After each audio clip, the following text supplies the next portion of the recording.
entre ce que je pense, ce que je veux dire, ce que je crois dire, ce que je dis, ce que vous voulez entendre, ce que vous entendez, ce que vous croyez comprendre, ce que vous voulez comprendre et ce que vous comprenez. Il y a au moins 9 façons de ne pas s'entendre. Bonjour et bienvenue sur Choisir de s'épanouir. Aujourd'hui, on se retrouve pour la première vidéo du mois de novembre. C'est donc le moment où j'annonce le thème du mois qui est la communication. Communiquer nous permet de nous relier avec les autres, de créer des liens, de partager, d'apprendre, de transmettre, d'approfondir ses relations aussi. Mais la communication peut aussi être source de malentendus, de tensions, de frustration, ce qui peut abîmer les relations, voire carrément mettre un terme à ces relations. On voit que quand la communication est rompue, très souvent la relation n'est pas en très bon état. C'est donc un sujet qui nous concerne tous puisqu'on communique tous les jours avec les mots, avec le ton de voix, avec la gestuelle. Il y a plein de manières de communiquer. Il y a plein de techniques pour communiquer plus efficacement aussi, mais là encore, on ne l'apprenait pas à l'école. Je crois que c'est en train d'évoluer bien sûr, mais c'était pas le cas à mon époque. Pour cette première vidéo, j'ai décidé de me pencher sur la communication non violente qui a été créée par Marshall B. Rosenberg. Il dit s'être inspiré du mouvement non violent aussi, et donc de Gandhi. Marshall B. Rosenberg, il est convaincu que la nature profonde de l'être humain est profondément bienveillante, qu'on a beaucoup d'amour à donner et à recevoir. Du coup, il s'interroge sur tous les problèmes de communication qu'il peut y avoir, toutes ces insultes, cette violence, même physique et verbale. Et la réponse de Marshall Rosenberg, c'est qu'en fait, quand on crie, quand on a du mal à communiquer, quand on insulte et quand il y a de la violence derrière, c'est qu'on a des besoins qui ne sont pas comblés. On connaît tous les besoins basiques, les besoins de survie, j'ai besoin de boire, j'ai besoin de manger, j'ai besoin de dormir, mais on a plein d'autres besoins qui sont quand même très importants aussi. J'ai besoin d'amour, de tendresse, de douceur, d'apprentissage, de liberté, de compréhension. Et finalement, comme on n'a pas vraiment appris à les nommer, à les connaître et à les reconnaître, on va s'exprimer d'une autre façon. Dans certains cas, on aurait même envie que la personne en face devine notre besoin et qu'elle fasse tout de suite plein d'actions pour le combler, alors qu'on ne sait pas forcément nous-mêmes quel est le besoin et quelles sont les actions qu'on voudrait.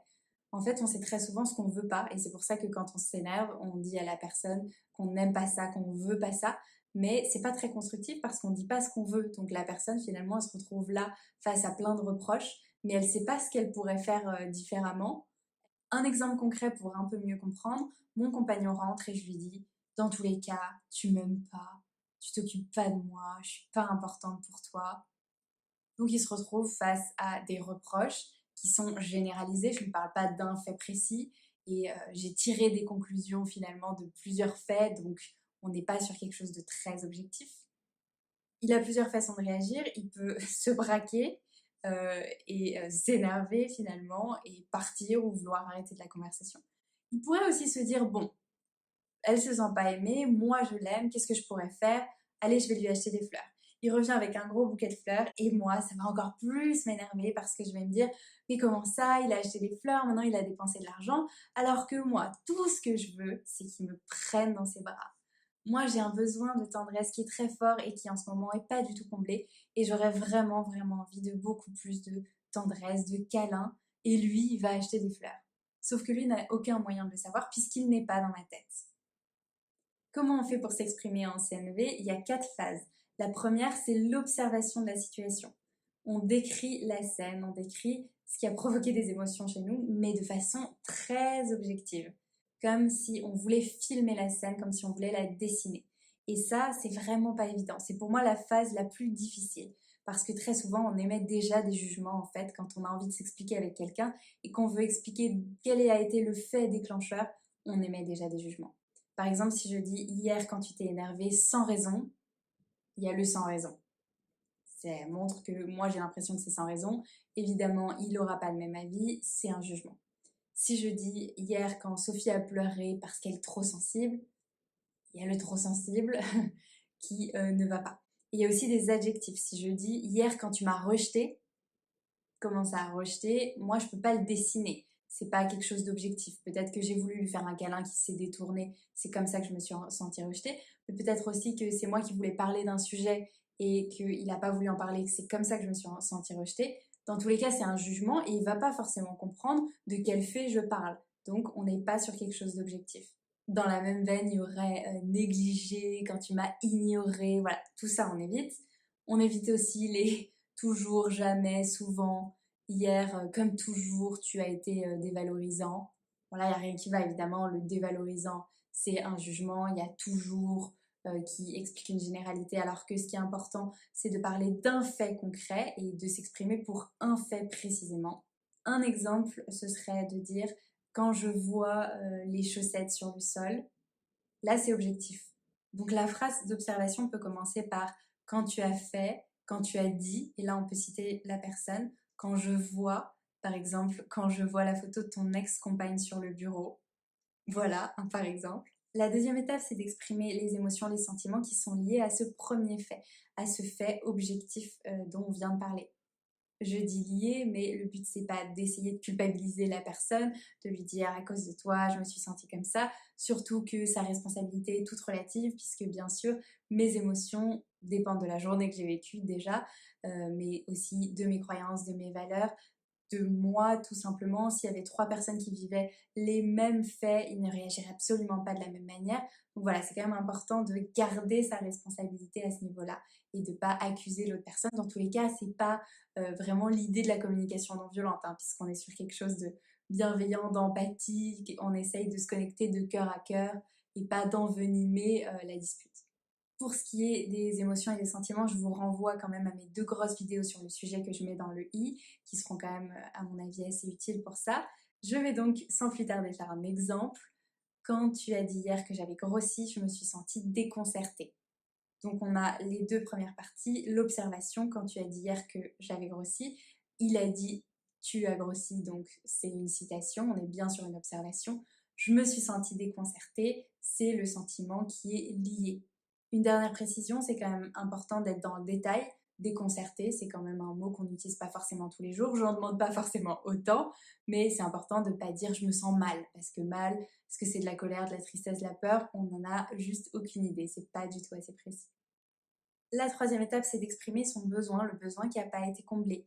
Ici, ça pourrait être un besoin de réconfort, un besoin d'empathie, ça pourrait être vraiment beaucoup de besoins, évidemment, c'est très personnel. J'ai choisi le besoin de soutien.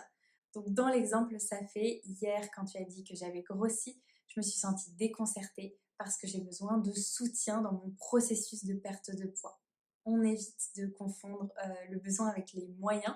En fait, un besoin, c'est assez général. Par exemple, un besoin de réconfort, de soutien, ça peut être amené par mon compagnon, mais aussi par ma famille, par mes amis, par moi-même aussi, hein, parce que je peux très bien me réconforter et me soutenir moi-même et être ma propre meilleure amie.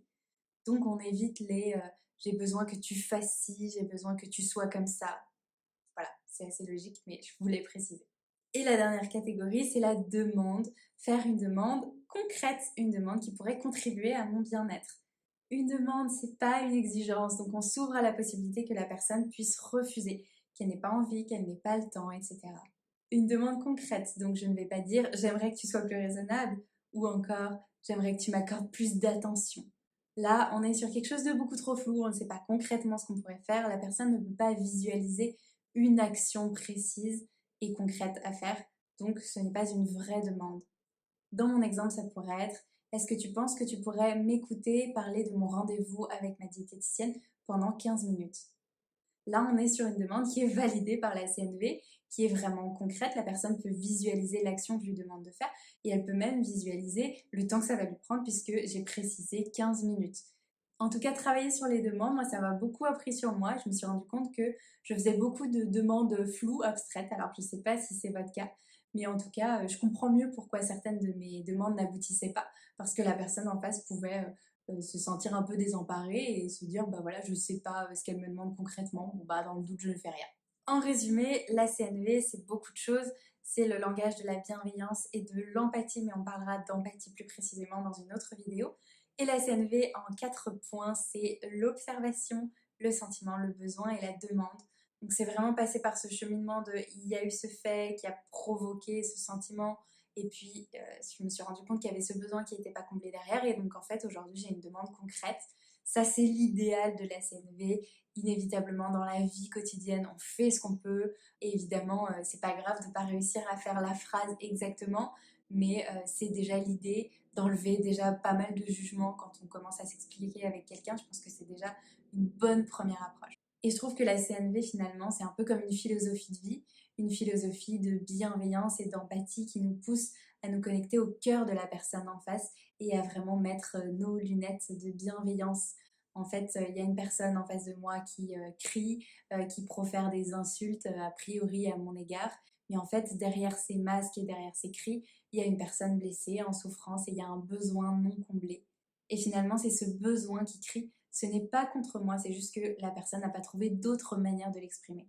Voilà, c'est tout pour cette première vidéo sur la communication, en l'occurrence ici la communication non violente. J'espère qu'elle t'a plu, si c'est le cas tu peux mettre un pouce, c'est le seul moyen pour moi de voir si la vidéo plaît. Donc n'hésite surtout pas, je suis coach de vie, je fais des coachings sur pas mal de thématiques, mais je me centre notamment sur mes deux spécialités, l'estime de soi et le sexo-coaching. Comme toujours, si tu es intéressé par un coaching avec moi, je te mets le lien de mon site internet Choisir de s'épanouir directement en barre d'infos. On se retrouve très vite pour un prochain podcast sur la communication et en attendant, prends soin de toi. Ciao!